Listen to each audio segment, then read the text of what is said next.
यदि देहं पृथक्कृत्य चिति विश्राम्य तिष्ठसि अधुनैव सुखी शांतो बंध मुक्तो भविष्यसि।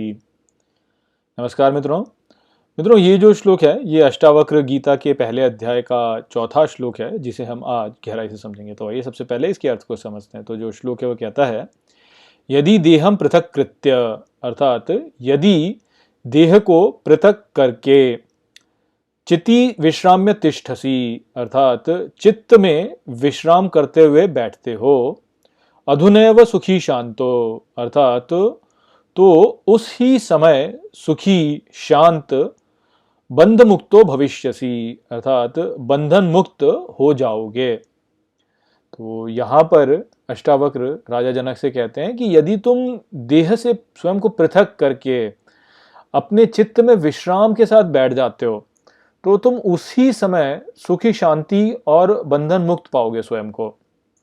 तो यहाँ पर हमको यह ही बता रहे हैं अष्टावक्र कि जो ये देह के साथ में हमने अपनी पहचान जोड़ रखी है, हमने देह के साथ में तादात्म्य किया हुआ है, इस कारण से ही वास्तव में बंधन है।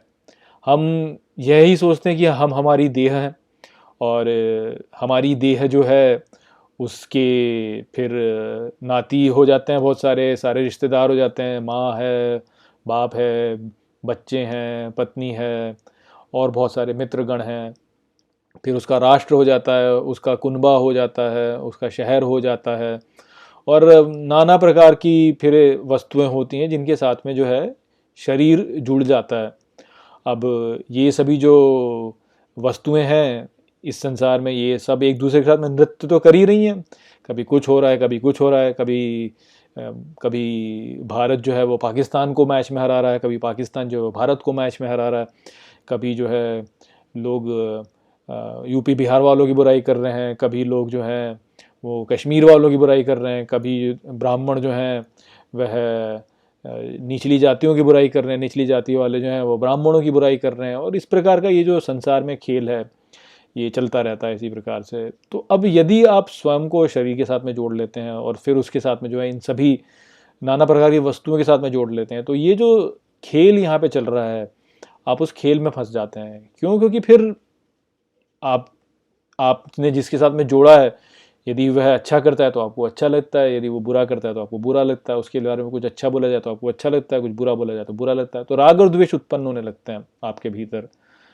परंतु यदि व्यक्ति ये सब त्याग दे और सारे विषयों के बारे में चिंतन करना छोड़ करके केवल मन में शांत होकर बैठ जाए, बोले कि मैं ये कुछ भी नहीं हूँ, ये सब व्यर्थ की वस्तुएं हैं, ये सब विषय, ये सारे विषय जो हैं ये विष हैं, मैं इन सब को त्यागता हूँ और मैं केवल अपने मन में बैठूंगा, मैं केवल चित्त स्वरूप हूँ अपना।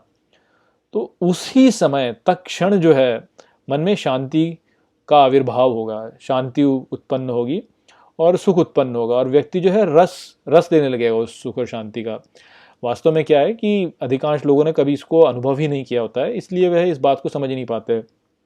मन जो है व्यक्ति का पूरे समय चलायमान है, सोते समय भी चलायमान है। वास्तव में कहीं ना कहीं इधर उधर चलता रहता है, ये क्या हो रहा है, वो क्या हो रहा है, वहाँ क्या हो रहा है, इधर क्या हो रहा है, ये किसने किया, शाहरुख खान की फिल्म आई तो क्या हो गया, और यूक्रेन का वॉर चल रहा है तो क्या हो गया, और जापान में क्या हो रहा है, अमेरिका में क्या हो रहा है, और अब जो है अगला क्रिकेट मैच में क्या होगा, वर्ल्ड कप में क्या होगा, दुनिया भर की चीज़ें, दुनिया भर का कचरा कबाड़ा जो है जिसका कि कोई लाभ नहीं है, सब अंत में सब नष्ट हो जाना है। किंतु मन जो है इन्हीं में फंसा रहता है और जब मन इनमें सब में फंसा रहेगा तो यानी वो जो शांति है वो कहाँ से अनुभव होगी? या तो उत्तेजना अनुभव होगी, बहुत अधिक उत्तेजना अनुभव होगी, या फिर आपको जो है क्लेश अनुभव होगा।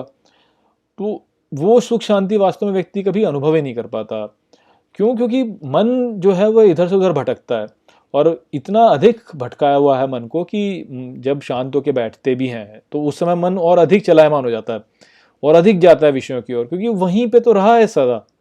तो अब उसको वापस यहाँ पर लेकर के आना और वहाँ पे उसको शांत करना, वो हाँ नहीं कर पाते हैं अधिकांश लोग। तो इस कारण से ये जो सुख शांति और जो बंधन मुक्ति है इसको कभी अनुभव ही नहीं कर पाते। किंतु यदि व्यक्ति कर सके इसको तो फिर वो पाएगा कि कितना अधिक रस इसमें आता है, स्वयं ही आता है। आप इसको ऐसे देखिए कि जब आप सो रहे होते हैं, आप सुषुप्ति में होते हैं तो आप अनुभव नहीं करते हैं उसको, किंतु तब भी व्यक्ति यदि देखें आप उसको तो उसके उसके उसके मुख पर आप देखेंगे कि एक शांति का भाव होता है, वो शांति से सो रहा होता है।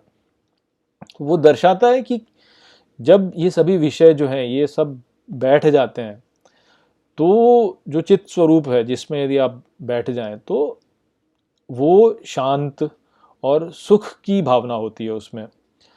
तो सारे विषयों को जब त्याग दिया जाए और शांति से विश्राम किया जाए अपने चित्त में और किसी भी विषय के बारे में ना सोचा जाए, तो आप अपने आप देखेंगे थोड़े ही समय में, कुछ भी समय नहीं लगता, तत्क्षण जो है मन में एक रस उत्पन्न होगा। अधिकांश लोगों के साथ में होता है क्या है कि इतना मन चलायमान होता है कि वो तो कभी हो नहीं पाता, उल्टा लोग सो जाते हैं। पर अभ्यास के द्वारा धीरे धीरे धीरे धीरे इसको ठीक किया जा सकता है। जैसे कि अष्टावक्र ने दूसरे श्लोक में कहा था कि आप क्षमा, दया और सत्य, इस प्रकार की जो विषय हैं उन पे यदि आप अपने मन को ठहराते हैं तो धीरे धीरे धीरे धीरे धीरे धीरे मन शांत होता चला जाएगा और फिर जो है वो इस अवस्था को अनुभव कर सकता है। एक बार किसी व्यक्ति ने यह अवस्था अनुभव कर ली फिर वह कभी उस दूसरे चक्कर में नहीं पड़ेगा, क्योंकि वो फिर जानता है कि जो सुख चाहिए वो तो चित्त में है ही, वहीं पे तो सारी संतुष्टि है, उसी को तो हम खोज रहे हैं। तो वो करने का प्रयास वो करना चाहिए, किंतु लोग वो करते नहीं। क्यों? क्योंकि जो संसारिक विषय हैं वह इतने आकर्षक होते हैं, व्यक्ति इतना अभ्यस्त हो चुका है उसका कि वो उसी ओर खिंचता चला जाता है और रोक नहीं पाता। दूसरी बात क्या है कि हमारी जो संस्कार हैं वो भी बीच बीच में आते रहते हैं, तो भले एक बार आप अनुभव भी कर लें फिर भी क्या होगा कि कोई भी संसार का एक आपके साथ में कोई घटना हो जाए तो हो जाता है। बड़े बड़े ज्ञानी, बड़े बड़े जो संत महात्मा, उनके साथ में भी हो जाता है, क्योंकि इतने जन्मों से जो आप करते आए हैं तो निश्चित ही जो है वो एकदम से तो नहीं जाएगा। किंतु यदि आप प्रगति कर रहे हैं, धीरे धीरे प्रगति कर रहे हैं, तो उतना जो है वह आपको यही संकेत दिखाता है कि आप सही दिशा में जा रहे हैं। तो व्यक्ति को प्रयास यही करना चाहिए कि जितने भी सांसारिक विषय हैं उनको विष के समान त्यागे और अपने चित्त में शांत होकर बैठ जाए, विश्राम करें वहाँ पे, तो तुरंत सुख जो है प्राप्त होता है और तुरंत बंधन मुक्ति को अनुभव करता है व्यक्ति। और ये समझ पाता है कि मैं ये संसार का जो प्रपंच है ये तो सब मैं हूँ नहीं, मैं तो शांत स्वरूप हूँ, और जिसको कि ना कि मारा जा सकता है, उसको कुछ भी नहीं हो सकता, वह तो सदा से है, सदा के लिए रहेगा, एक ही स्वरूप में है, वो चल रहा है। वही संदेश यहाँ पे था इस श्लोक में। आशा करता हूँ कि मैंने इस श्लोक को आपको अच्छे से समझा दिया होगा। चलिए इसी के साथ इस वीडियो को यहीं पे समाप्त करते हैं। नमस्ते।